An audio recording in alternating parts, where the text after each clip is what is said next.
अस्सलाम वालेकुम। तो बायोटेक्नोलॉजी में बेसिक्स में सबसे पहले हमारे पास एक होता है रिस्ट्रिक्शन एंडोन्यूक्लियस एंजाइम्स होते हैं। वो हमारे पास डीएनए को स्मॉलर फ्रैगमेंट्स में डिवाइड करते हैं, ठीक है? स्मॉलर और मोर मैनेजेबल फ्रैगमेंट्स में डिवाइड करते हैं। रिस्ट्रिक्शन एंडोन्यूक्लियस एंजाइम्स होते हैं। तो अब ये रिस्ट्रिक्शन एंडोन्यूक्लियस या तो स्टिकी एंड बनाते हैं या ब्लंट एंड्स बनाते हैं। जब हमारे ये जो रिस्ट्रिक्शन एंडोन्यूक्लियस हैं, ठीक है? ये जो 2 स्ट्रैंड्स होंगे डीएनए के, उनके दरमियान ओब्लिक्स ओब्लिक्स ओब्लिक से तरीके से, ठीक है?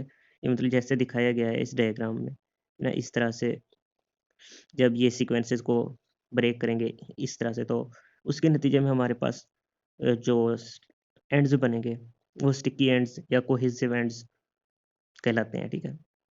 तो ये बताया हुआ है कि ना टेक पॉलीमरेज़ एंजाइम जब एक्ट करता है, एक डीएनए सीक्वेंस दिखाया है, न्यूक्लियोटाइड्स का सीक्वेंस, तो उनके इस तरह के स्टिकी एंड्स बनते हैं। इसी तरह ये हीमोफिलिस 3 के दिखाए हुए हैं, ठीक है?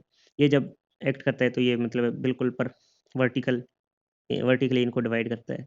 तो इसके नतीजे में हमारे पास ब्लंट एंड आते हैं जो एक दूसरे के साथ रीजॉइन नहीं कर सकते और एक दूसरे के साथ कॉम्प्लीमेंट्री नहीं होते। जो स्टिकी एंड्स होते हैं एक दूसरे के साथ कॉम्प्लीमेंट्री होते हैं और रीजॉइन कर सकते हैं।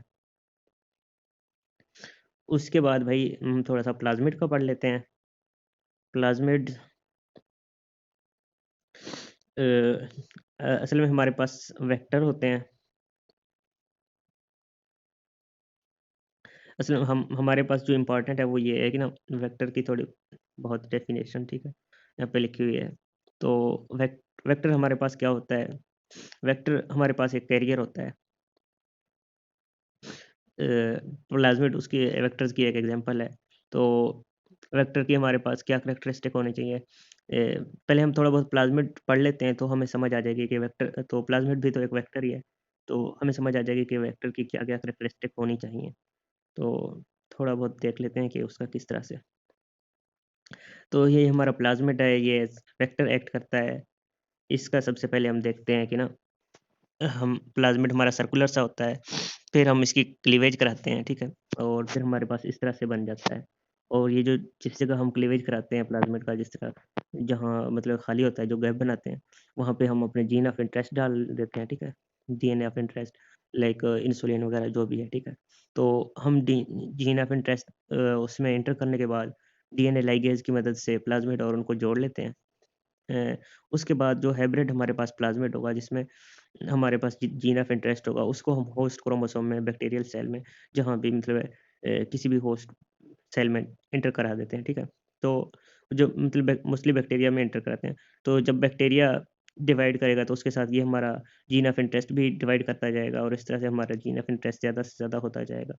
तो ये यहाँ पे प्लाज़मिड एज़ वेक्टर एक्ट कर रहा है। इसी तरह उसने फिर ये बताई हुई हैं कि ना इसकी कौन-कौन सी कैरेक्टरिस्टिक्स हैं। तो वो कहता है कि ना ये तो एक तो रेप्लिकेशन इसकी होती हो हमारे पास जो प्लाज़मिड है, ठीक है? दूसरा ये है कि ना इसके ऊपर ना रिस्ट्रिक्शन एंडोन्यूक्लियर एक्ट करते हो, ठीक है? तो उसका क्या काम होगा प्लाज़मिड को हमने कट करना है, उसके साथ जीन ऑफ इंटरेस्ट डालना है, तो इस वजह से रिस्ट्रिक्शन एंडोन्यूक्लियर मस्ट है, ठीक है? तो ये बात है कि ये थोड़ी-सी जाननी ज़रूरी है।